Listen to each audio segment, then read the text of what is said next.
Shut up and sit down.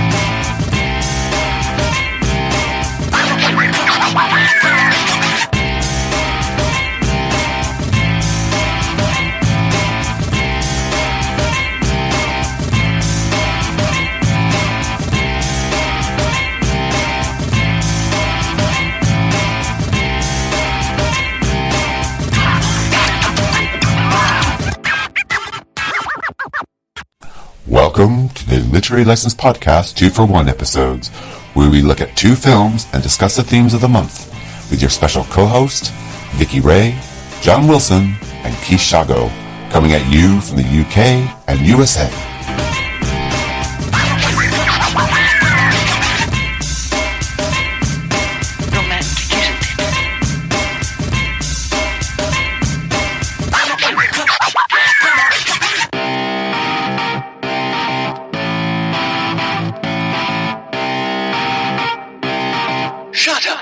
Sit down. Hello, welcome to Literary License Podcast and our special 2-for-1 Spirit of Love Month. And today we're discussing obsessive love disorders, and we have two films that we're discussing. The first one being Brian DePalma's Obsession from 1976, and the second one being Stoker from 2013. I think this is going to be the month of delusion and incest. Well, I think we're going to be okay with Obsession as far as when we start talking about who's in it. But when we get to Stoker, I know there's one name I'm going to have a difficult time with. So get ready, folks. Fasten your seatbelts. So as we get started on this first of our 2-for-1s for the year 2020, let's find out who's with us. Of course, we have Vicky Ray with us. Hello, Vicky. Hi, it's just little old me today. And John's not with us because he's traveling because he had a work conference or something in Florida, but he not with us this month. So, and you have, of course, myself, Keith Shago. We decided to change things up from this point forward, and we decided instead of telling you what we've been up to, we decided we're going to do a PO of what we love this month. PO of the month, sorry, what pissed us off this month, PO, and what we love this month. So, Vicky, starting with you, what is your PO of the week, and what is what you love this week? What I love this week? I've been a miserable bitch for the last 2 weeks. I haven't loved anything. Got appendicitis on my birthday. Totally screwed my holidays. But I would have to say what I loved this week is when I was watching the news when Weinstein walks into court to face down whatever on a walker. I don't know why I thought that was funny. I just couldn't stop laughing. I almost fell off the couch. It's like he's coming in on a walker. I don't know if that's sympathy or empathy he's looking for, but I don't think it made too many people feel sorry for him. I'm waiting for the day when he shows up in court with one of those cones around his head like a dog has. That'll be next. I mean, it's like, talk about, he was fine just a couple of weeks ago. Now he's on a walker. It just killed me. Hollywood kills me, period. So. Me here as well. Well, you forgot to mention what your piss off moment of the week is. What I didn't like. Okay, well, they killed Lagertha off of Viking, so I'm devastated. That's all I'm going to say about that. All of my Viking friends out there that are fans know the struggle. Well, my PO moment of this week. Most of our co-hosts will be talking about their PO of the month. Vicky and I will be doing our ones of the week because we do every single episode here. So doesn't matter. We were doing it anyway. Surprised you guys don't hate on us yet. Well, my PO of the month is I did some traveling, and of course I'm back in the UK now, and I had a layover in Nats Airport, which is located in France, and I have to say it's one of the most messed up airports I've ever seen. To give you a little bit of background without going into too much detail, that Isaac and I were in Bilbao and we had a layover in Nats, so we left about 11:30. We thought we'd grab some lunch at Nats. We arrived at Nats and there's fuck all there. No restaurants, nothing. The only food available comes out of a machine. You haven't been there before? No, I didn't even know what the place. I didn't even know it existed until we had our layover there, and so my pissed off moment is basically people going through airport security. I don't know what is going on with these French people, and I'm not saying that this is a diagnosis or an observation of all French people, but the French people in Nats. I've never seen so many stupid people going through airport security. Basically, it's like they put all their stuff in the bin and it's going through, and then they go through the metal detector and beep.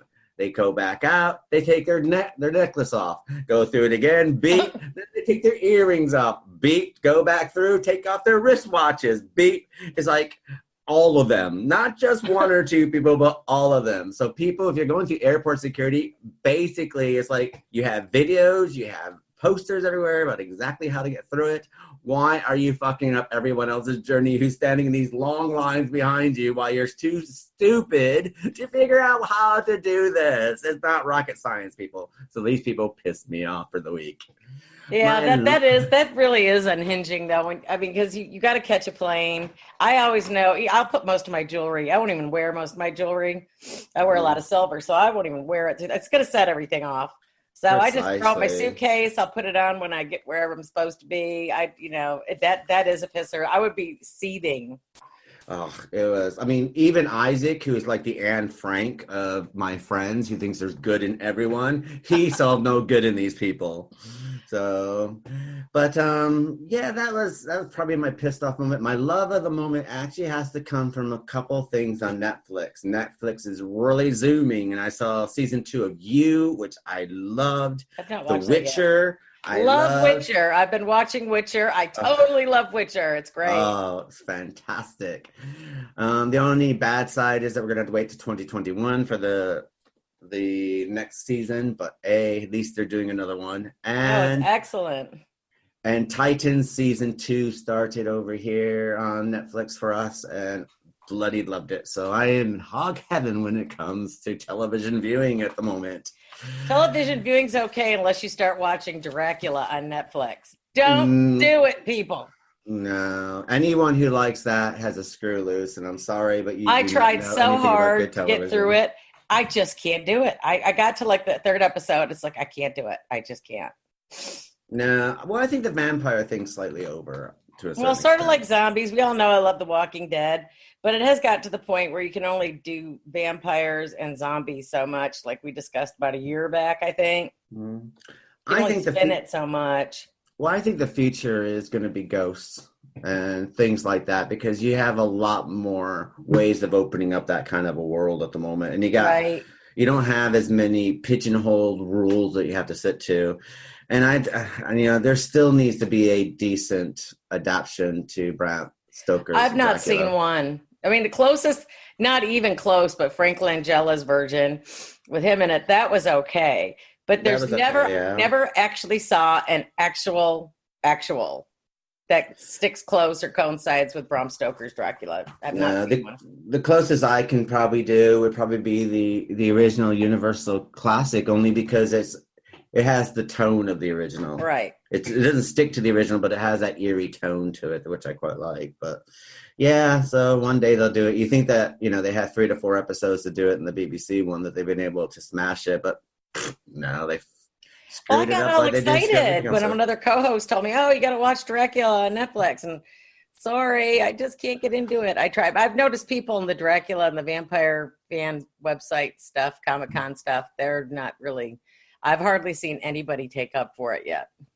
So. No, that's going to say the one co-host that does like it. I've yet to see something that he's told us about that I've actually liked, so I don't know where his tastes are, but I'll leave it at that.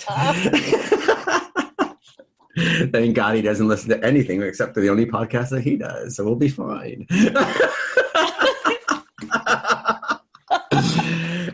Anyway, let's get away from the harmony of the Literary License podcast and let's move right on to our first feature, which is Obsession 1976, Brian DePalma film, which is a psychological thriller mystery film. It's starring Cliff Robertson, Jenny Bourgeois, John Lithgow, and Stoker Fontaine. The screenplay was written by Paul Schrader, and the story was by DePalma and Schrader.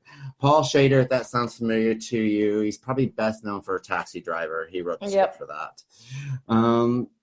It is the final score from Bernard Herrman, who died prior in 1975. The story is about a New Orleans businessman who is haunted by guilt following the death of his wife and daughter during a kidnap rescue attempt gone wrong. Years after the tragedy, he meets and falls in love with a young woman who is the exact lookalike of his dead wife. Creepy. Now, the interesting thing about these two films that we're discussing to this, they all give a nod to one of our favorite directors that we did in season 2 of Alfred Hitchcock. Yeah. And definitely. both DePalma and Schrader have pointed to Alfred Hitchcock's Vertigo, the 1958 classic, as the major inspiration for Obsession's narrative and thematic concerns. Schreiber's script was extensively rewritten and pared down by DePalma prior to shooting, causing the screenwriter to proclaim a complete lack of interest in the film's subsequent production and release. Completed in 1975, Columbia Pictures picked up the distribution rights, but demanded that minor changes be made to reduce potentially controversial aspects of the plot, mainly incestual aspects. You think? When finally released in the late summer of 1976, it became De Palma's first substantial box office success and received a mixed response from critics. So what we'll do is we'll cut to the trailer of Obsession, and we'll be right back with our discussion.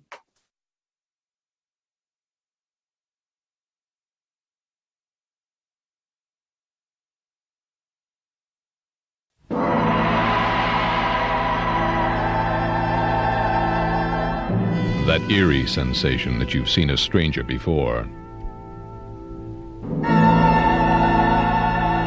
Everyone's experienced it.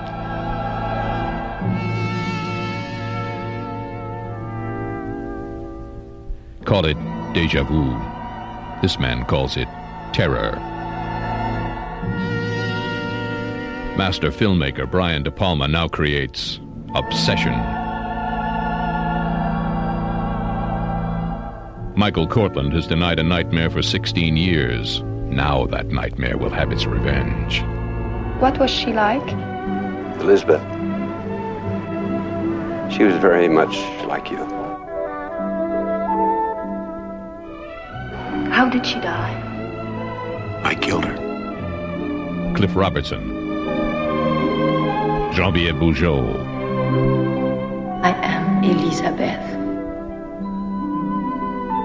I came to give you a second chance to prove your love. An act of love in its ultimate state becomes the ultimate in suspense.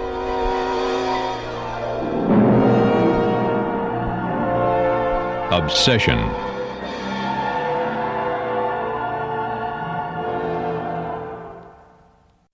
Hello, welcome back to Literary License Podcast, and we're discussing Obsession, the 1976 Brian DePalma classic. So, Vicky, what are your thoughts of Obsession? I thought it was creepy. I thought it was a creepy movie. I'm not sure that I thought that Cliff Robertson would have been good for the part. I don't know. I was thinking somebody else. I'm trying to figure out who I would put in that part. But he was just too stoic and just, you know, he just poker face. He always looks slightly what's the word? Constipated. Yeah, you know, I mean, I just thought it was just creepy weird. I mean, you knew something was off in the beginning of the film, and you can tell this was a film made for the mid-70s just by, you could just tell. You could put a movie here on the left, and you could see 70s, you could see 80s, you could see 90s. You could see that it was definitely filmed for that decade. But I mean, I didn't hate it or anything. I just thought it was creepy weird because of how he, you know, was attracted to his, spoiler alert, daughter who did not die, you know, and just like, don't you think that you'd have some kind of biological whatever going off in your head? Wrong.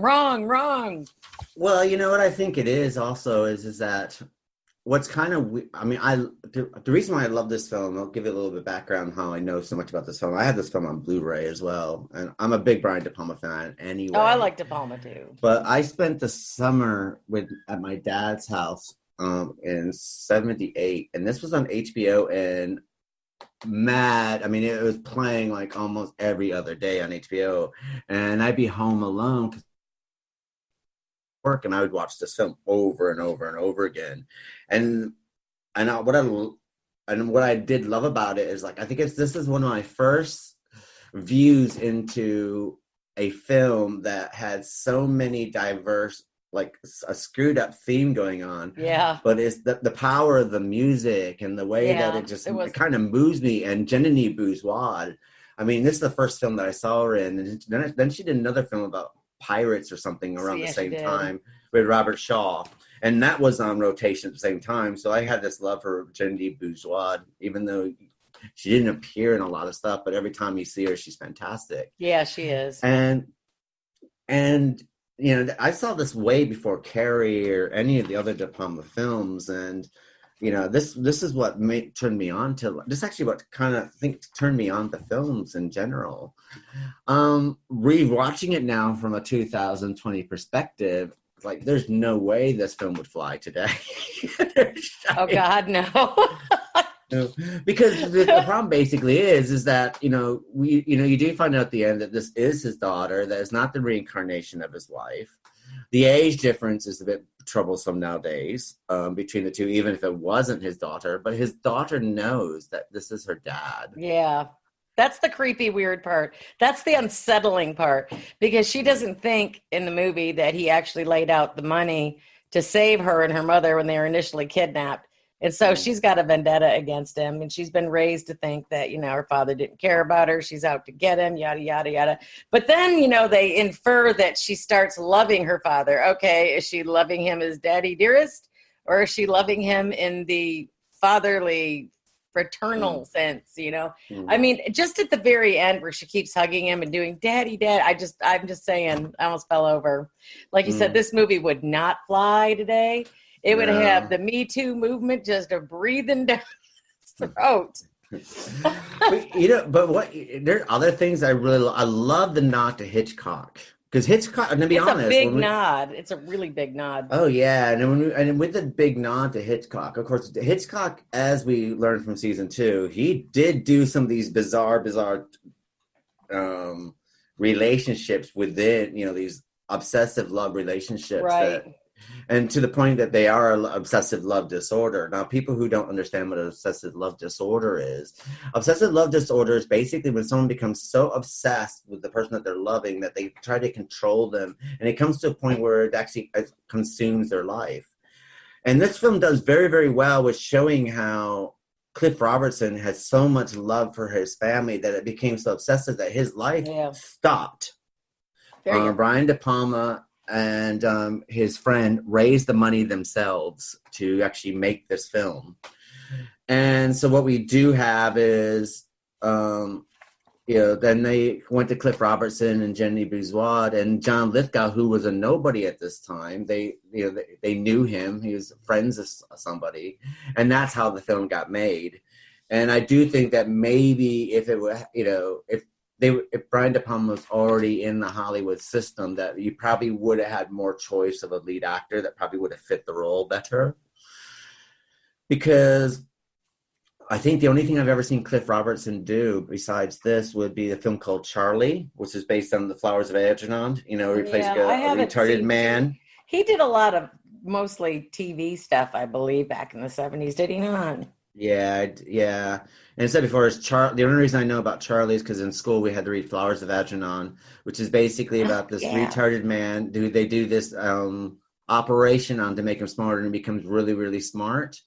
And then it ends up killing him because then his brain dies from it. And he does a good job in that. But then there were the same problems, because I do think that there's something stoic about Cliff Robertson's performances. You know, they're just kind of he's too, like I said, poker face. It's sort of like there's just we can't tell what he's thinking. You don't see any raw emotion. It's just kind of set in stone, his persona or whatever he's trying to portray in this, I thought. I mean, he's a handsome man, and he was, you know, I didn't think he did a horrible job.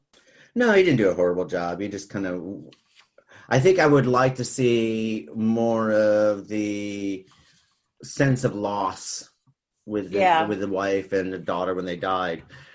Another thing I like is about the beginning of this. You kind of see the beginning, and you have like the Bernard Herrman score going on, and then you got like the dreamlike sequence of the party and the daddy dance with me and the dancing, and then they get kidnapped, and then you have daddy, and he's doing everything frantically to help save it, and then the police come in and go, don't give him the money, we can stop it, da, and of course it causes the death of what we think is his wife and daughter, which is quite horrible, but I love the way that it's all filmed and the way it sets everything up. And then next thing we know, we jump to the present, and he's built this mausoleum where he met his wife in Florence. In Florence. So he did the church, and then he's in Florence again, and that's when he meets the lookalike.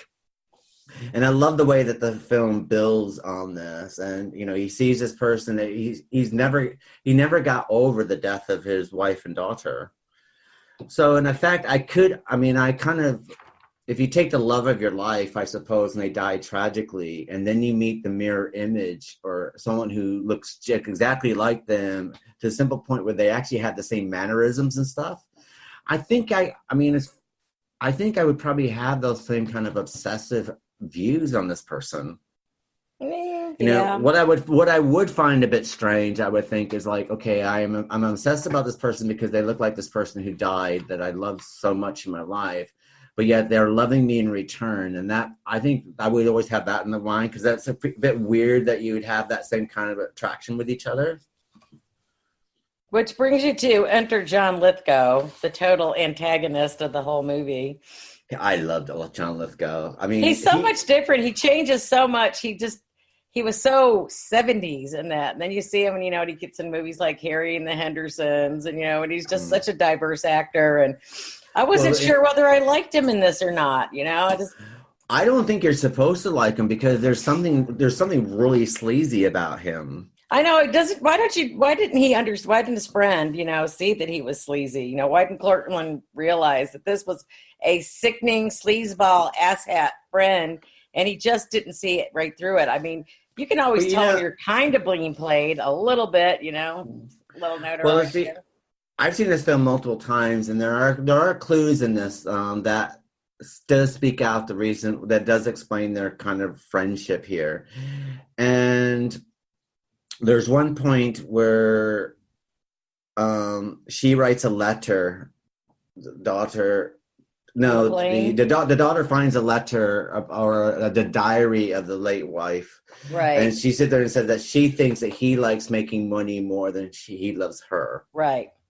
And John Lithgow was making him lots of money. So obviously he spent all his time at the office making money for themselves. And they had like this money friendship thing, and they had a business together, and he became an extremely wealthy businessman. That house they filmed in was just gorgeous. Yeah. Such a beautiful estate. Hold on. So I think that's probably the reason being. And then, of course, I imagine what happened is after the death of his wife and daughter, that he had to lean on John Lithgow, and he probably buried himself into this business and made sure his business kept going off. Though John Lithgow was about making money, and Cliff Richardson's character was basically about, saving parks and all the other stuff that comes along with it, and the character of Michael Cortland. But so I think that's probably why that's why that friendship worked, because there are little clues in there, the reason why. True. And another thing is John Lithgow's character is Robert Lassell also spends a lot of time making sure that Cliff Robertson's or Michael Cortland's character is, gets the psychiatric help that he needs, he's kind of like becoming this nanny business partner figure. Just a weird, all the relationships are dysfunctional. They just are. What I do like, though, I think that once he gets involved with Sandra Portinari's character, or Jenny Bourgeois, and he brings her back to New Orleans, and I think the first time you view this, you don't really pick up on it, but on multiple viewings, you pick on it. When she goes into the house for the very first time and she's looking around, And the first time you see her, she's looking around and you're thinking, oh my gosh, she's in awe of the house. Okay, well, she probably didn't realize how much money is in it. But then when you take a second viewing and you know what the outcome is, when she's going through it, it would be just like you going back to your childhood home that you haven't seen for years, and everything's laid out where it is, and all the furniture's still there, and nothing's been touched. And it must, I mean, from her point of view, I mean, I guess being so young and with having these kind of feelings towards her dad, that her dad doesn't love her enough. I can imagine that once you go into the house that you haven't been in since you were carted off to Italy for whatever reasons, is that it must have been really, really weird if you're put in that position. Do you know what I mean? To read your mom's diary, see your mom's stuff. Daddy wants to move up the wedding date, and Columbia Pictures was having a cow over the incest theme. I guess they had to there's some kind of they had to do the dream sequence where it wasn't really consummated, but it kind of was, and it's just like ooh, it was like well, yeah, in the original film before Columbia picked it up, they did consummate the relationship. When Columbia said you can't do that, then what they did is that what we'll do is we'll add a ripple effect to the picture for that segment where they are consummating it to make it look like a dream sequence, so it never happened. Well, which I had to there say is very, very clever. Well, I think they had to be clever. Back then, what movies were coming out that would even have something like that in there? Because that is taboo. I mean, it wasn't until like the not even the mid-90s, people just like Netflix and everything else. You got Game of Thrones where incest is just thrown right out the window, and you can just biff anybody in your family now, and nobody gets an eyelash. But the incest that we do see tends to be between brothers and sisters, not between like a loving dad and daughter. But it's still gross. I know it's still gross. Okay, I'm not condoning it. It's sort of like Cliff Roberts said. It's just something maybe about his character or the way he portrays the character. Why didn't he figure this out? Kind of, sort of. I mean, what are the odds that he's going to go back to the same cathedral and see a woman that looks exactly like his deceased wife?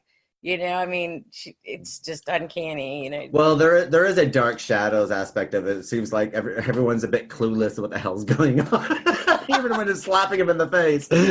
So there is that. He does seem to be the last person to catch on to what is going on.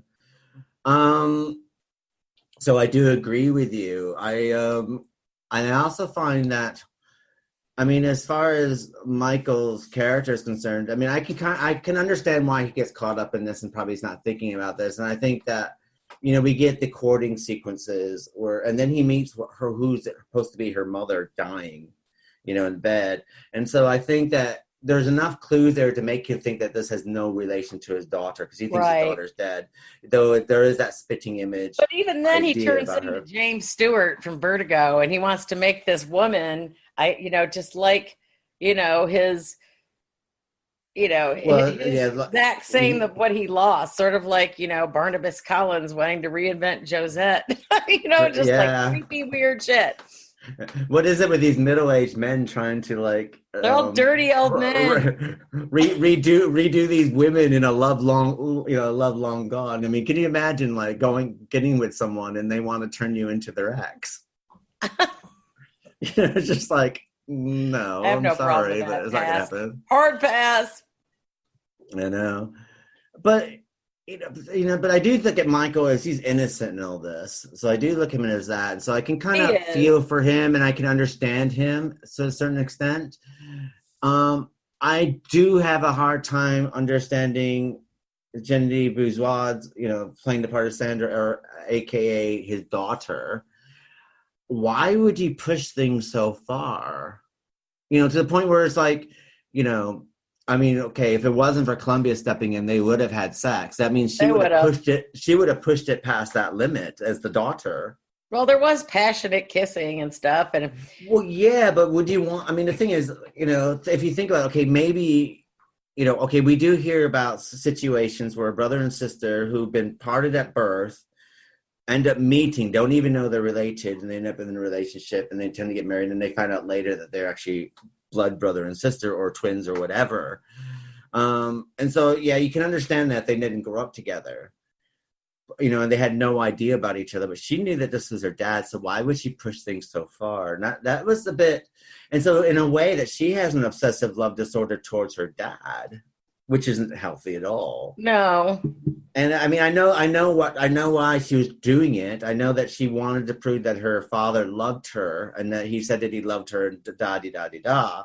And so they recreate the kidnapping again. And of course, John Lithgow steps in and screws that all up to the point where she's like, fine, I'm leaving. Her dad doesn't love her. And she tries to commit suicide on the airplane. Then he tries to come in. He's going to shoot her. He did. I thought for a while there he was going to shoot her, and he never did. Well, it seemed, but then again, as I said before, we got Michael Cortland, or Cliff Robertson's character. He's the last to figure out that this is his daughter. So even though he gets a letter from her and says that, that they're not, this is, I'm going back, da-di-da-di-da, whatever she says. And I can't remember exactly what she says, but you're kind of like, you still haven't picked up that this is your daughter. So he's going to shoot her because he thinks that she's an intruder. He hasn't even twigged until she runs up to him, grabs him, and calls him daddy. And then that's when he twigs that that's his daughter. There must have been lots of therapy after that movie ended. Well, I mean, can you imagine? I mean, it's like, what bedroom should I sleep in, daddy? But just getting the weddings off, Yeah.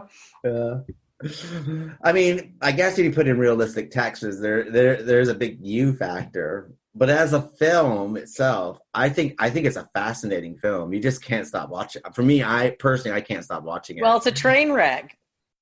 Yeah, but it's just the way that it's filmed, and you get all the Alfred Hitchcock influences, and you got all the, like in the beginning with the kidnapping, and they're at the party, and then he does all those things where he does the foreshadowing. Brian De Palma is really good at foreshadowing. It's like see the gun in the hip, and as the guy's going over drinks, you know what I mean? There's all this foreshadowing going on, and there's the score and the way and the dreamlike sequences in the beginning, and then we get back to the present day, and it's kind of the realistic way of looking at things, and just the way the whole story just plays out. It's as a film. I think this is one of Brian De Palma's greatest pieces of film work because it works as a film, as a study of filmmaking. It's a great film as far as that. Story, I think the story does hinge together very, very well. I think so. There was like De Palma and Schrader had a conflict at the end of the story, I believe, did they not? Well, basically what happened is the film's a lot rewrote longer. It. Well, he wrote a third act to it where it basically jumps into the future, into the 80s. And they recreate the kidnapping or something like this. And Bernard Herrman said, no, you don't do this. This is going to make the film too long. Cut that out. And then what they did was they kind of put everything together in the last 10 minutes to give you what was going to happen. So apparently, like, he sees everything, doesn't realize it's his daughter. They get married, and then, I don't know, it takes him another 20 years to figure out that it's his daughter or something, from what I can understand, which I think was a wise decision. And probably because how are you going to carry that off? I mean, are they going to be living as father and daughter? Are they going to be living in some kind of weird incestuous situation? Yeah. They're going to have kids with 3 eyes. I mean, what are they going to do? God, can you imagine? No. Yeah, it says here that Paul Schrader's ending actually went on for another act of obsession, and they felt that it was too complicated and wouldn't sustain, so they abbreviated it. And that's what Paul Schrader was upset about. And to be honest, I think that Brian De Palma made a good decision because I think that the film runs at a really good length. I think if it had another act onto it, I think it would have been too long, and it would have been too tedious at that point. Yeah, I think I would have lost interest. For me, it works out. I don't know, because I'm kind of one of those people that want closure all the time. You know that. Mm-hmm. Just like, okay, so what happens now? Okay, so she's hugging him at the end in the airport. He's not going to shoot her. There's money all over the place. She realized that he was going to actually, pay for her freedom or whatever. And that, he actually loved her, but he was paying for her as, I don't know. I just do want to think know what happens. What happened? Like years and years of therapy. That's what happens. Well, yeah, absolutely. Somebody's definitely going to need years and years. And wait till she starts dating again. Is there going to be anyone good enough that's going to match her dad? Dad's kisses. I really feel sorry for everybody else, man. Seriously. Yeah. It is a creepy movie. I mean, something about, I'm still trying to find the thing they were talking about, the train. They alluded to a train much the same as Hitchcock does. And I'm trying to figure out what train that was. Well, yeah, like the North by Northwest sort of thing. Yeah. But it was a good film. I mean, it kept my attention. I was just like trying to figure out, well, how are they going to get out of this one? And then after a while, you're kind of figuring, well, this probably is his daughter, but you really don't know until the end. No. Or actually, when she's on the plane writing that letter, but she, instead of sending it or whatever, she refuses. She just goes to the bathroom and tries to cut herself with a pair of nose hair clippers. Well, yeah. I mean, today she wouldn't even have that chance to commit suicide in the bathtub with a pair of scissors because she wouldn't be able to get through airport security, as French people should know. Hey, I would tell you, I went through your airport security in Stansted, and they took my flipping hormones. I almost went postal on them. I didn't think we were ever going to get home. My friend thought we were going to have an international incident, and they were going to arrest us. I started throwing all my shit at the TSA agent. I was so mad. It's like, you can't take my fucking hormones. I'll never go back to that airport if I don't have to. No, I don't blame you. Okay, that now brings us to Stoker, which is a 2013 British-American psychological thriller drama film written by Wentworth Miller. Wentworth Miller is the actor from Prison Escape? Oh, God. Prison Break. So, but he did write it under the pen name Ted Foke, and directed by South Korean filmmaker Park Chan-wook. In his English language debut, it stars Maya Wasikowska. I'm sure I massacred that. Well, Sorry, Mia. You've definitely Wasikowska. Matthew Good and Nicole Kidman, and was released on the 1st of March 2013. The film is dedicated to producer Tony Scott, who died after production. The film is another film that gives a nod to Alfred Hitchcock. This time we're dealing with A Shadow of a Doubt when we're dealing with Uncle Charlie coming home. This is more demented than the other movie. It makes y'all feel better. This is Dementia Month for the podcast. Have y'all not figured that out yet?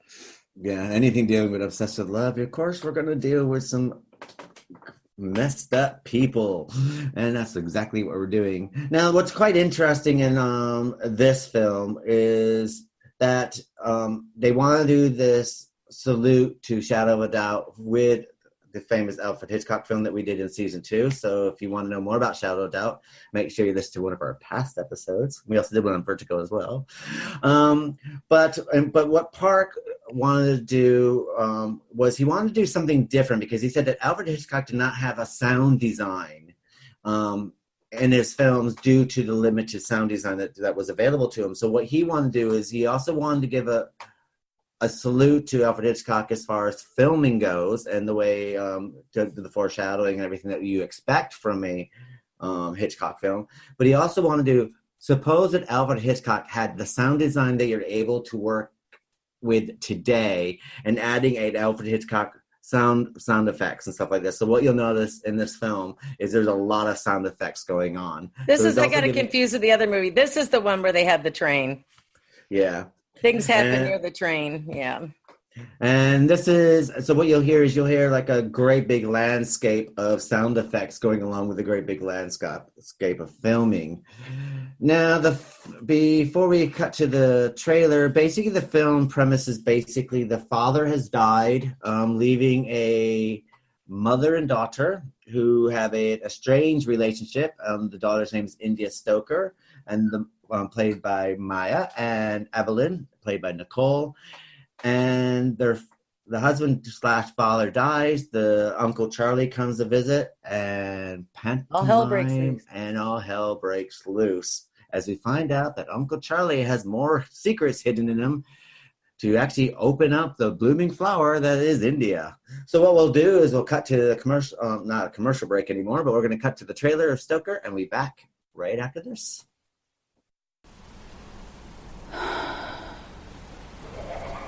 You know, I've often wondered why it is we have children. And the conclusion I've come to is we want someone to get it right this time. But not me. Personally speaking, I can't wait to watch life tear you apart.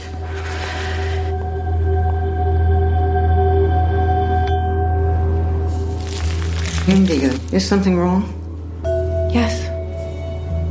My father is dead. Richard Stoker was a family man, taken from us by a cruel twist of fate, the reasons for which are unknown. India, come and say hello to your Uncle Charlie. Hello, India. I'm curious about what happened to my father.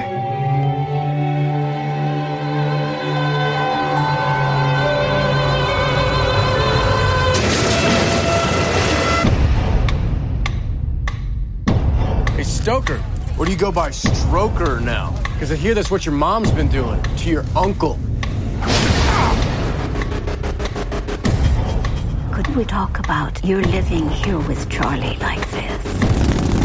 It's a bad habit, you know. Sneaking up on people? Following uncles around.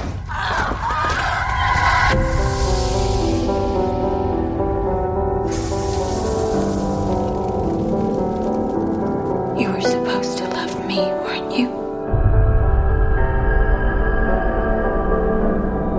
She's of age. Of age for what?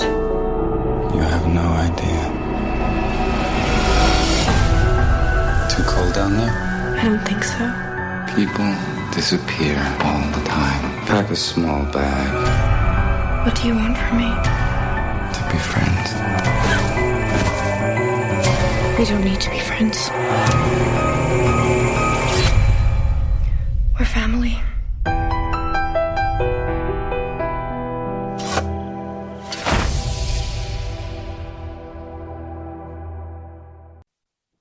Hello, welcome back to Literary License Podcast, and we're discussing Stoker, the 2013 British-American psychological thriller drama.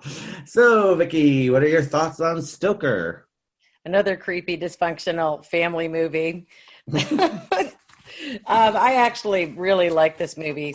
I thought that it was filmed beautifully, and I really was impressed with Mia Wasikowska. I don't know if I have not seen her in anything else. I'm assuming, I believe she's been in other movies, but she did the Del Toro film, The Ghost Story that she did.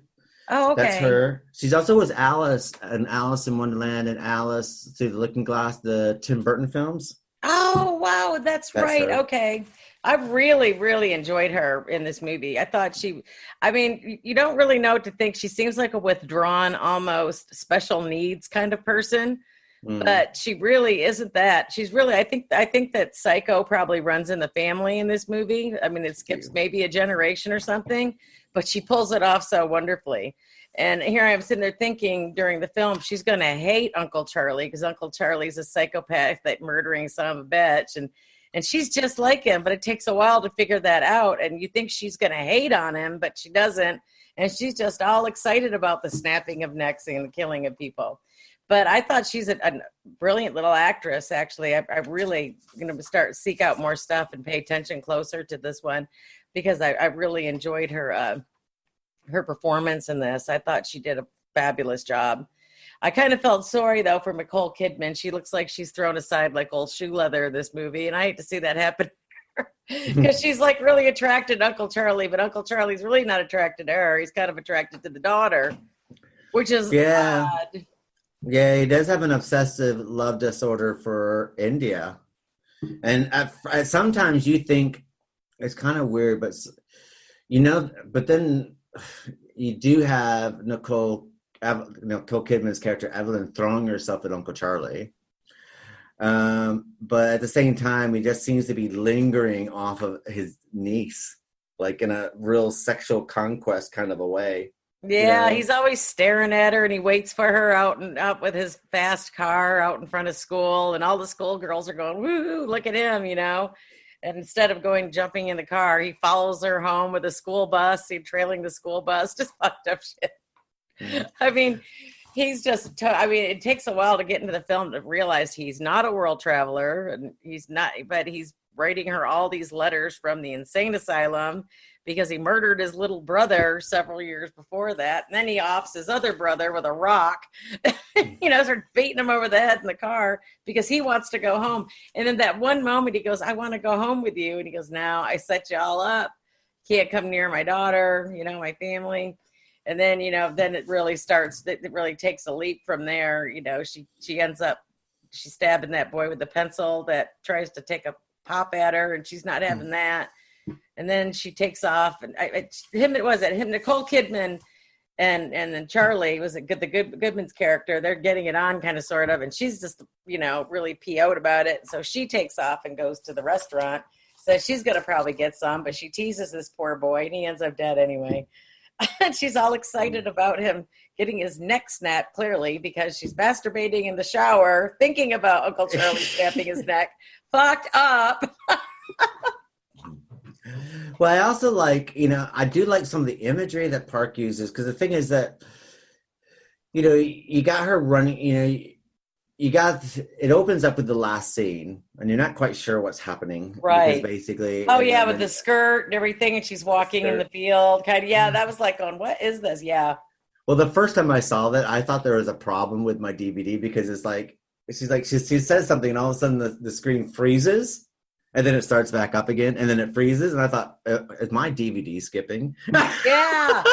Yeah, it's just like, wow. I thought, it's like, oh shit, I got bad connection or something, and I thought something was wrong with it, and I'm just like, push pause. Yeah. And it was just the movie. It's just like, it's just the movie itself. And then which is quite clever, because she said, I'm wearing my mother's dress, I'm wearing my daddy's belt, so on and so forth. The color of red against a white background, and then you see this red flash on these white flowers. And then we get a scene of she's running to the house, sort of thing, and she's climbing up a tree, and she opens the box, and she normally gets shoes apparently every year. But who bought her the shoes? Was it Uncle Charlie buying her the shoes, or they never really specified who was buying those shoes? Was it her father? I think it was Uncle Charlie buying her, and he was giving it to the mother, which was the old woman who's working in the kitchen. In the telephone booth after staying in the dive. No, that's the aunt, the one who ended up in the freezer. Oh, okay, that's right. I forgot about her. Yep, she's dead. Because she goes, oh, did you check the tree? So now we know that the shoes are coming from her, but then we realize that it's actually coming from Uncle Charlie, because he buys her first adult shoes. Yeah. So obviously every year he's buying her shoes, sending them to his mother, who's living with them, and she's the one hiding it. And all this time, India thinks they're from her dad, because she doesn't have a good relationship with her mother. Don't you think that opening a freezer to get your favorite ice cream out and seeing your grandmother in there would cause some form of trauma? Well, that seems really okay with it, like business as usual. Well, that's what I think is very, very clever of this movie, because what we have basically is the way the movie starts. We get Mia's character, or India's character, and she's like a great, it's like a rose, and it's kind of like hasn't opened up yet, so it's all very, very tight. Yeah. And then as Uncle Charlie, slowly opens up her world, and then she starts opening up and blossoming into this murderous psychopath, and it's kind of like this blooming of this. It's also like massive sexual euphemism, the whole movie. Oh yeah, I mean, and it's quite interesting, but then we do get, when she goes running through, and then she finds out about her dad, and she's at the piano, and then you see the spider run up her leg, the spider. But the thing about the spider is you got to remember that a spider is catching you in their web before it kills you. Right. And it kind of like wraps you up, doesn't it? And it sucks all your blood out before it actually eats you. Yeah, they did say that it also had a nod to vampirism in some capacity. towards, they didn't want to make it about Dracula, but they kind of let it that way somehow. I guess it would be the simple fact that you have this enigmatic male character who comes in and hypnotizes the women that he comes in to play with, I guess. I felt bad for Nicole Kidman in this movie. But the same thing, though, that I kind of wondering about her role in this, because it's almost like you kind of feel sorry for her because, here she's getting over the grieving of her husband. Well, it seems like she's just always on the outer rim of the family, no matter what.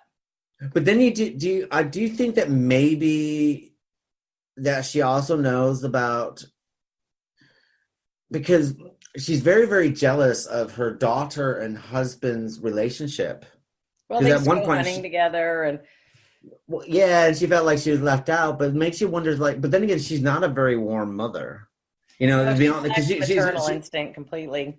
Precisely, she's not very warm to India. I mean, the thing is like you find out that your husband died and your daughter is now fatherless, and she doesn't really hug her daughter. It's like, oh my God, so sorry, we've lost somebody. Let's comfort each other. It's not like that at all. She's like, can you go and help out in the kitchen? We got all these people coming up because I still. Well, you also can hear the servants talking. It's just like, who's going to take care of the daughter now that the father is dead, and she's going to end up taking care of the mother. But they never really go into that part of the story. Is she an alcoholic?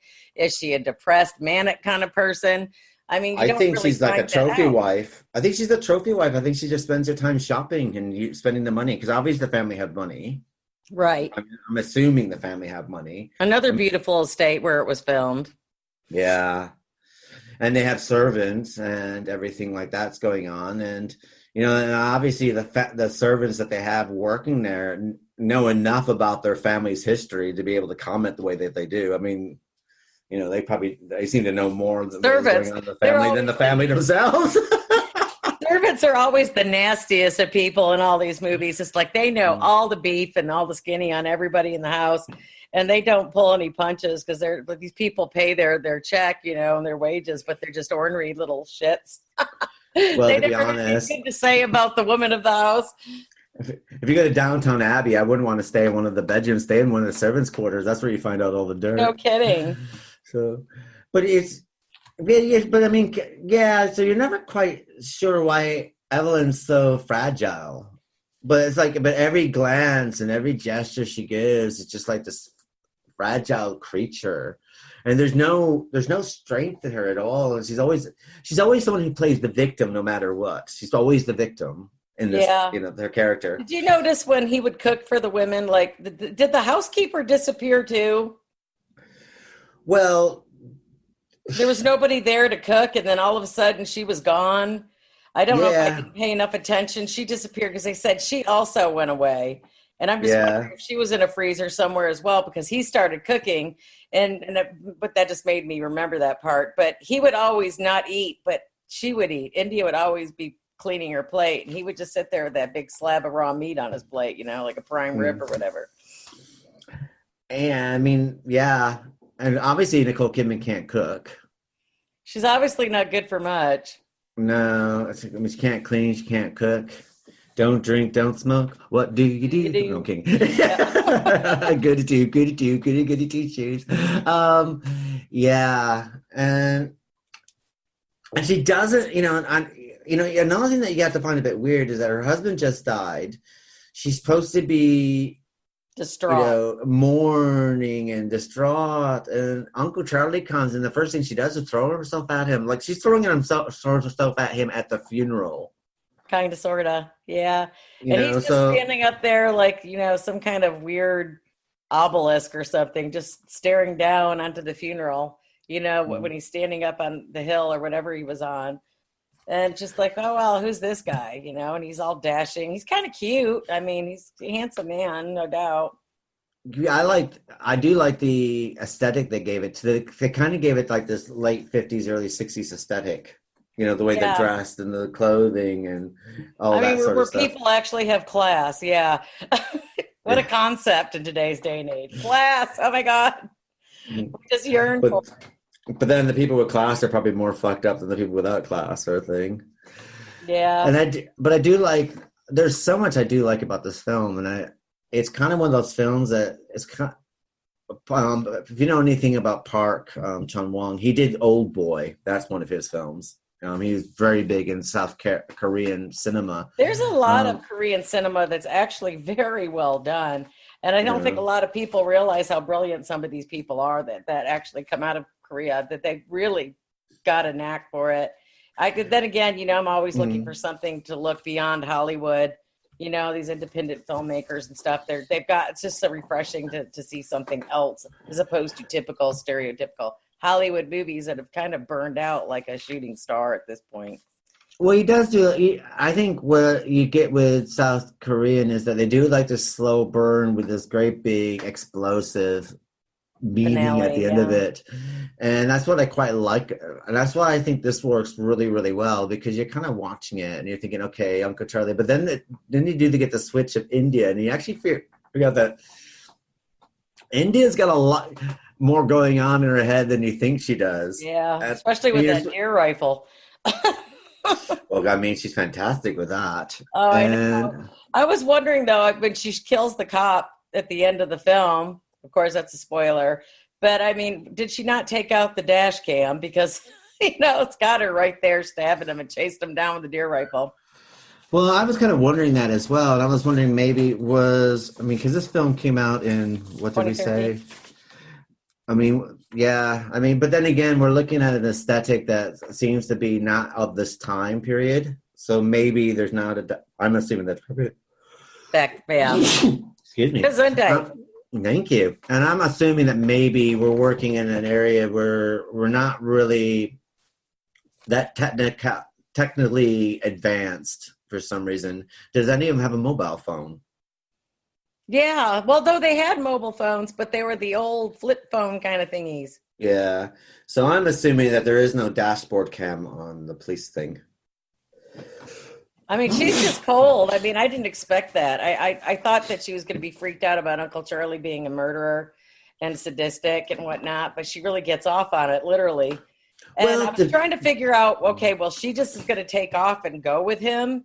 Was it going to be one of those weird, like, incestuous relationships that they're going to feed off each other's heinous behavior and, bloodlust or what's going on with that? What was the final end of that? Because unless he was going to snap her mother's neck, she had shot him, in the process of doing that. And why would she take his belt, and wear it? Because that explains that whole scene at the end. Well, the belt that she's wearing is her dad's belt. Oh, it's not Uncle Charlie's belt. No, because Uncle Charlie is wearing her husband's belt, his brother's belt, because it mentions that in the towards the beginning when he's looking for a belt, because he's wearing the dad's trousers and he needs something to hold the pants up, so he gets the dad's belt. And so what we have at the end, when she kills the cop, at that point it wraps back to the beginning where she says, "I'm wearing my mother's shirt, my father's belt." Right. Okay. So basically, she's carrying, she's going to go out into the world, and I guess she's going to start taking over for Uncle Charlie where he left off, and I guess start murdering people, I assume. She has to kill the cop because of the missing boyfriend or the missing boy that happened. So she needs to kill him because he suspects something, but we're not sure if he suspects anything or not, but he is a loose end.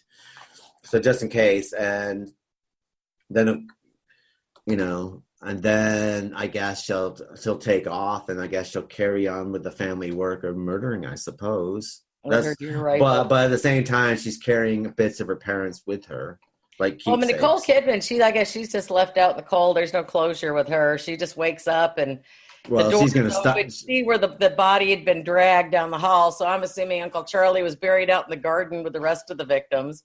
Yeah, and she'll probably starve to death because she can't cook. So probably, and she's take care of herself off that floor. Yeah, first thing she might have to become domestic. What a killer! I mean, really, you don't know what's going to happen to any of these people, but holy shit, I didn't expect any of that. Like it takes the beginning of the movie just doesn't make sense, like with the skirt and the blood splashing on the flowers and this and that. And then when you get through this whole movie, which I totally enjoyed, I actually did not get up usually I'll stop it, go to the bathroom, get a drink or something. I just kept it rolling because I wanted to see what happened. It's one of those movies where you get vested in the characters, like, oh, damn, what's going to happen next? Because I actually thought that boy was going to be a nice boy, the one that kind of took up for her a little bit. Yeah. I didn't know he was going to be a little raping shit, because she bites him. She bites his lip. Yeah. What a tease. Well, she had it coming anyway. Well, and then he becomes like a raping asshole, doesn't he? I mean, the thing is like, and then he like slaps her, and then he's gonna like, okay, and then he starts taking his trousers down because he's gonna rape her, and then of course that's when Uncle Charlie shows up. Uncle Charlie just happens to know where she is. But the thing is, I quite like that we got that scene because we're set up with this other blonde boy who's a total asshole, who's a total douchebag with his douchebag friends. Right. And so, you're watching it and you're thinking, okay, well, he's going to come in later, right? You're assuming that they're going to, she stabs him with a pencil, so you assume that he's going to come back and get some kind of revenge or something's going to happen with him. But no, we get the other person who steps in to help, to be the knight in shining armor for her, who ends up becoming a douchebag as well. And I quite like that because that's not normally what you get in these kind of films. Normally it's like we get the same douchebags coming back to do something else that's more douchebaggy, Exactly. But yeah, I thought that was quite interesting. No, I thought he was going to be a nice boy. It's like, oh, she's going to meet a nice boy, and Uncle Charlie's going to hate him because he's a nice boy. That's what I thought was going. That's where I thought it was kind of going. And it just like, no, it wasn't going that way at all. And then Uncle Charlie snaps. I mean, I thought she was going to be freaked out completely, and then she ends up helping bury the kid underneath those round rocks in the garden outside. Well, I think she set Uncle Charlie up because you remember that Uncle Charlie sees her. She looks at him, and then she makes a point of making sure he sees her leave. And then Uncle Charlie follows her. And then what does she do? She's a loner. She doesn't spend any time with any of her classmates or stuff like this. She's on her own. She doesn't talk to anyone. And then she talks to this boy all of a sudden. Because I think she knows that Uncle Charlie's there. And then she's trying to get a response from Uncle Charlie to see what he will do. But I thought she ran away because it looked like him and Nicole Kidman were going to get it on. But she made eye contact with him first. So thinking about it, because remember, she's psychotic as well. She's as psychotic as Uncle Charlie, which we don't know at the time. But looking back on it and thinking about it, I'm kind of wondering if that she set that up anyway. Because why did she go for a walk with this boy? If you think about it, she goes for a walk with this boy and then she bites his lip. So he will slap her or get a reaction from it. She gets knocked to the ground and Uncle Charlie's there and gets him into, you know what I mean? So maybe she instigated it. This is what she wanted because when it was happening, she seemed happy that it was going on. She was right there in the moment. She goes, yeah, She didn't seem upset. She looked a bit disappointed that it wasn't going to be bloodier and gorier. She had this point of oh God, keep doing it. But well, God, he doesn't even bother removing the kid off of her body. I mean, he snaps his neck with that belt while he's laying on top of her. Talk about another sexual euphemism. But she doesn't move either. I mean, she's just sitting there. She doesn't look shocked. She looks like she's almost like she's orgasming to a certain point. There's a look of enjoyment in her eyes, which is kind of odd. So that's why I'm thinking, at the time I thought the same as you, but talking about it now, thinking about it, I wonder if she instigated it because it does seem a bit odd. Because I know that he was nice to her. All he did is go, "Oh, did they bother you?" He said, she kind of threw him off, whatever, and walked on. But the guy didn't come in and save her. She saved herself. So when you think about it, it's maybe she instigated it. True. That's what I quite like about this film, that you kind of look at it, but then you can look at things slightly different. When you start thinking back about it, it's maybe because now you know that she's not. Because at the beginning you think she's innocent. It's definitely worth sitting down and watching again, knowing what I know now, because now I know what to look for. It's going to bother me, so I'll probably watch it again because now I'm going to want to pick it apart because that's just what I do. Well, you think that it's because it's quite an interesting film because in the beginning you think she's innocent, and now looking at it, she's not actually innocent at all. She was a psycho bitch. Well, she loved killing, didn't she? All that stuff that wasn't all those stuffed animals, all those animals that have been stuffed, she killed. They were her kills. And she's sitting there with her dad shooting, and she's Well, no. I mean, basically, she's like she looks over and it's like, okay, poof, sort of thing, and kills everything, you know, and clean shots all the way through. I mean, she's just like, poof, you know. So she, you know, we now know that she has a hunger for it, and it's basically this is her forte. This is her thing in life. They did say, though, that Kidman is at her finest as a disinterested mother. She shows fear and disdain in the most subtle ways, never overplaying a character that could turn into a campy arch-villain with just the tiniest bit of scene chewing. So that's probably what they were looking for, and that's what they got. I love Nicole Kidman. I just love everything she's in. I think for Nicole Kidman, I think where she works best because there is this icy presence about her. Yeah, she definitely pulls that off. And when she has these icy kind of roles or these disdain kind of roles, I think she's fantastic. If you get someone where she's supposed to be this really warm person, this warm, loving person, I don't think she really excels in those kind of roles. But when you get in a role like this, Bewitched. Yeah, I mean, she looks fantastic apart. But she was fantastic, but she just wasn't. She looked the part. She just didn't have the part. Yeah, she isn't really she's probably a wonderful human being in real life, you know, but she is an icy person. I'm trying to remember the movie where they're on the boat and the guy. Back in her younger days. With Sam Neill. And, the hell's that movie? You know what I'm talking about? And that guy's dead. Yeah, they're on the boat, and he that's a good film. Goes along with him raping her so she can survive the whole ordeal and stuff. Yeah. Well, I mean, before she became, you know, Hollywood princess, I mean, when she was Australian, I mean, she looked a lot different then as well. I mean, she's always been a strikingly beautiful woman. She just ages well. Yeah, well, thank God to Botox and the wonders of plastic surgery.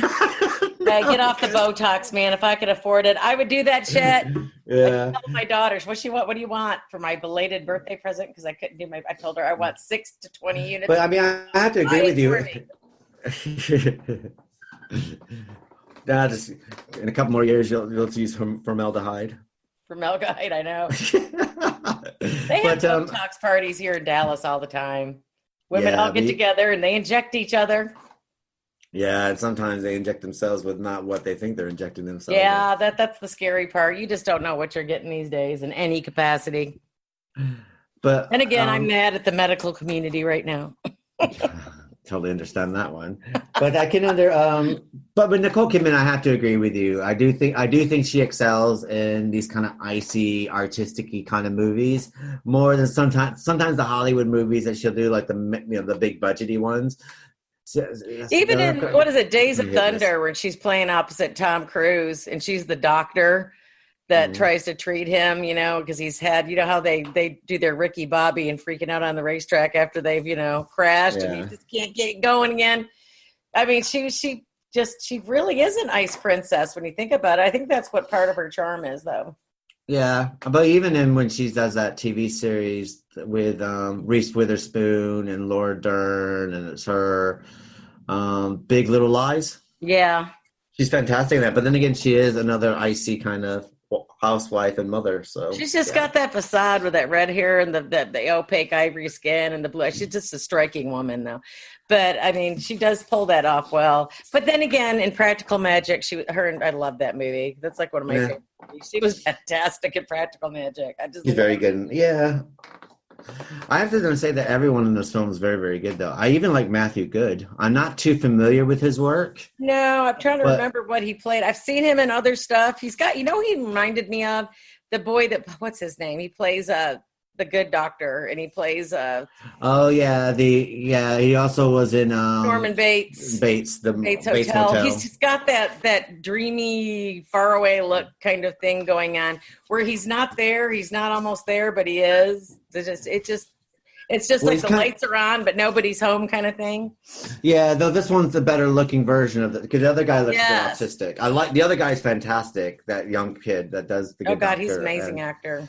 But there is always something a bit off kiltered about him. There's nothing like he's got that Haley Joel Osment kind of like weird thing going on about him. Where Matthew Good is like the good looking older brother. There's something he's better looking. They could have come from the same gene pool, literally. Yeah.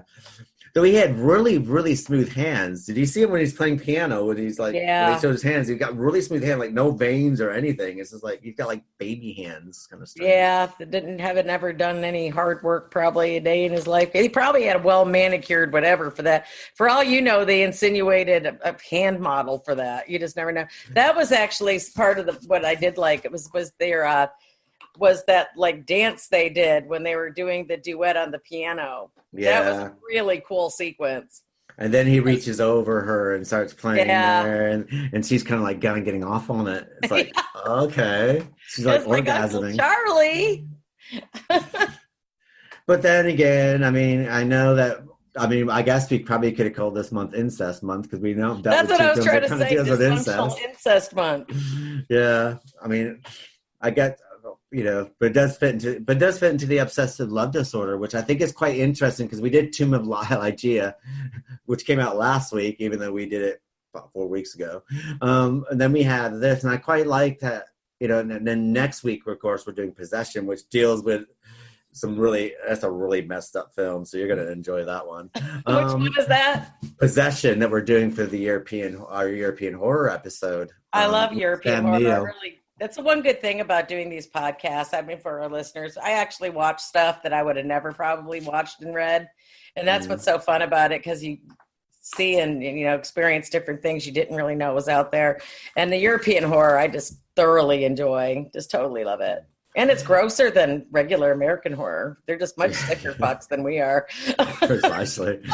But I think, even though this is our Spirit of Love month and we are looking at obsessive love disorder, it's quite interesting that now we've done our third film with obsessive love disorder, and how each one deals with it, but they're all so different. Lygia is totally different from Obsession to DePalma, which is totally different from Stoker, but yet they're all part of the same family, which is kind of bizarre. Which will be. I still have to find my Vincent Price sunglasses from Lygia. I want a pair of them sunglasses. I obsess about those sunglasses. I want them so bad. I can't find them. Don't they look a bit like Gary Oldman's from Dracula? Yes, they're almost exactly, but they have the sides to them. Yeah, that Gary Oldman's don't. I guess I was actually, because I was looking for them, and they actually wore those back then. I thought it was some kind of nod to the hippie culture, but those were glasses people actually wore. Wow. So probably the best thing to do is, when you're in London, must be a crazy, British, weird, freaky thing. Well, when you're in London in May, we probably should go to some of the thrift stores, because you'll find them in there. There's a lot of 60s thrift stores here. Well, we're getting there actually the end of May. We're staying all of June. So you'll probably end up hating me at the end of June. We're probably jumping on a train coming over to torture your ass. Don't worry. I'm going to be here. I'm not going anywhere. I'm going away at the first 2 weeks of May. We go away, but then we're back because we have to go for the mother-in-law's birthday. So cool. We'll be back. So I think what we're going to do is let's discuss what our final thoughts are. So what are your final thoughts of Obsession and Stoker? I love this movie. Like I said, I get vested in characters and I want to watch what's going on. I didn't even take a potty break. I wanted to see what was going on because it just kept going. And like I said, beginning, you don't know what's going on because you see the dress, you see the splats on the flowers of blood, and you're just like, well, what the fuck is this going to turn out to be? And then when it gets going and then the plot thickens and you find out who Uncle Charlie is and you realize that India is not Little Miss Innocence, and it kind of just, takes on a life of its own. I thought it was really beautifully filmed too. I don't know where this place was. I'm going to have to look it up because it was just beautiful. But I mean, it keeps you going. And the way that I've noticed that most of the really hardcore interactions were on the staircase, which is a total nod to Hitchcock as well, because she's on the bottom of the staircase and he says, well, she's going to meet him up at the top of the staircase where she's eye level with him. It just has all kinds of cool shit in it that you just, you pick out after watching movies like we do, as much as we do. But I loved it. I thought it was an excellent movie. I'm probably going to watch it again because it's going to bug me until I pick out those other things that I think I missed. What about you? To let you know, it was actually filmed in Nashville, Tennessee. Okay. They filmed this in 40 days. So it only took 40 days to film this. It was a long film, actually. Yeah. Get it right.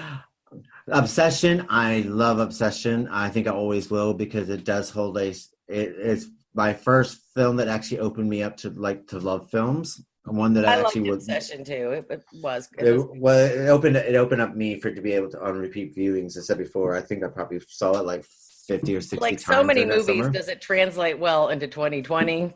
Who knows? No, I don't. But I think if you're doing a film course, and I think you want to study film, absolutely. I think Obsession is one of the greatest films to study. As far as the themes are concerned, no. I think the 2020 Me Too and all the other stuff that we've now experienced from 2019 and looks like it's all bleeding through 2020. We'll wait and see how this year turns out.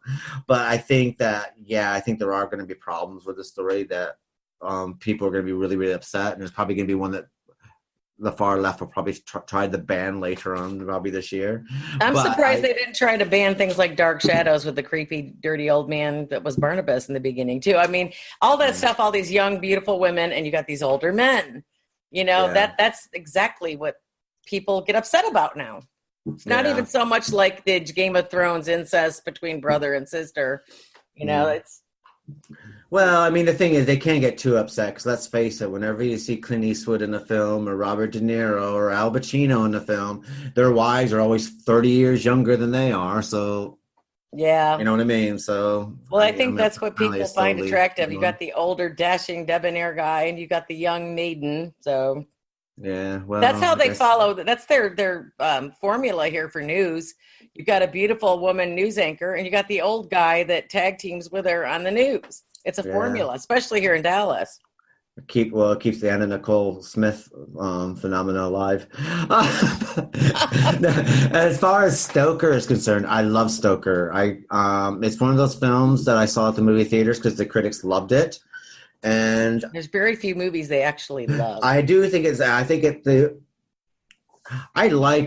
there's so much to like about this, and the only thing I am amazed at that I actually don't own a copy of this in my collection. You don't have one of these?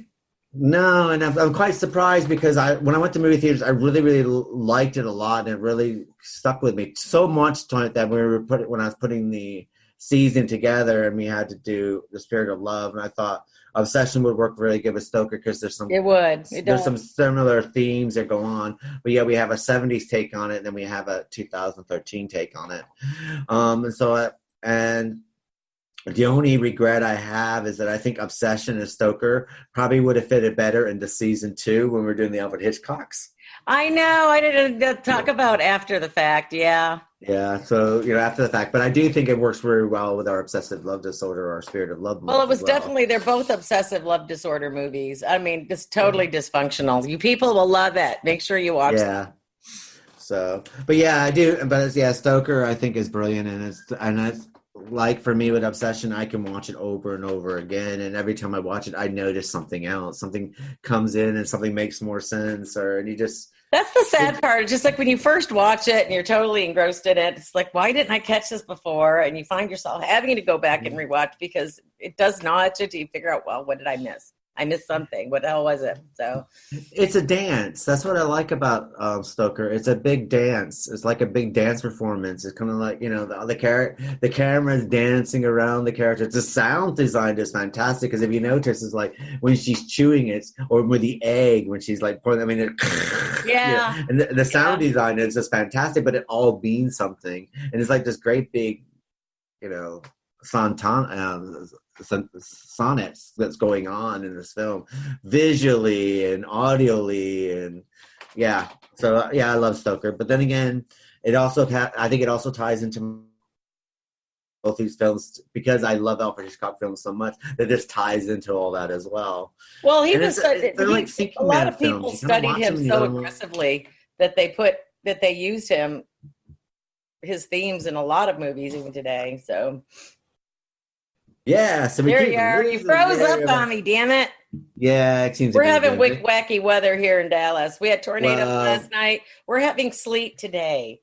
Well, the good thing is this all gets recorded on the cloud, so therefore we should be fine. So as far as Stoker is concerned, I think it's magnificent. I love it, and it is considered number 6 of the list of best movies that came out in 2013. So it was an excellent movie. They both were. I think Stoker resonated with me more than Obsession, but they're both really brilliantly well done movies. DePalma's an excellent director. Yeah, I love DePalma. So I hope he gets his mojo back because we need him back. So do I. He hasn't really done anything in a while. What he has done has not been great. So unfortunately, well, everybody goes through their slumps. Yeah, let's hope he comes back at one point.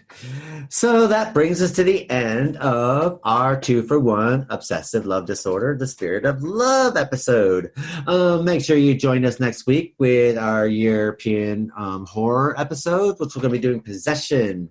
It's a film starring Sam Neill and Isabelle Adjani.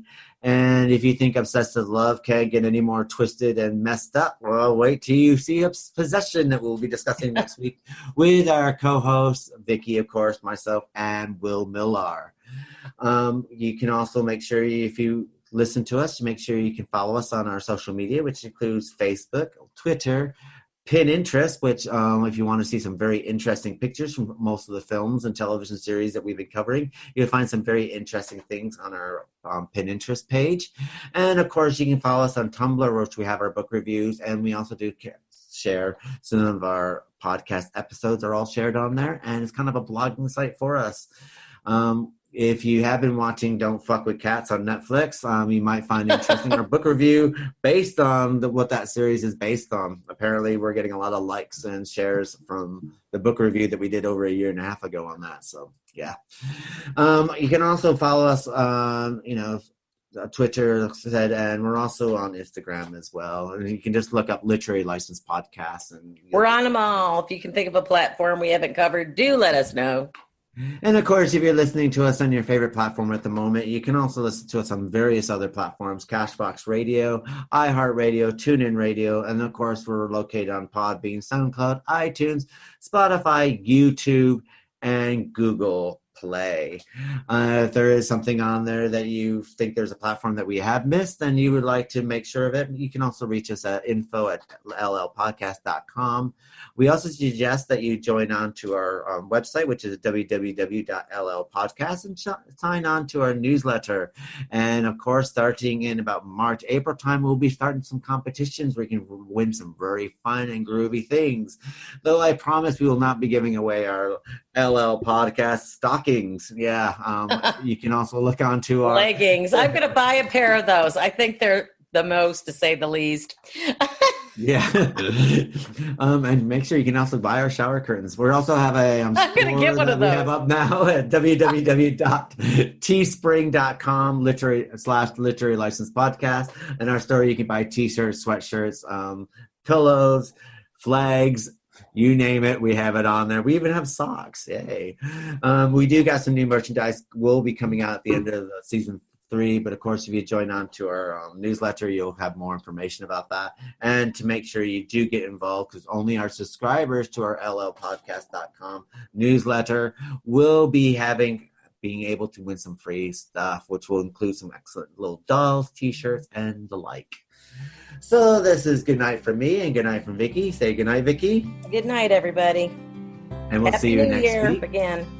Ooh, and Happy New Year for myself. And we'll see you next week with our European horror of Possession with Will Millar, Vicky Ray, and Keith Shago. Good night. Good night.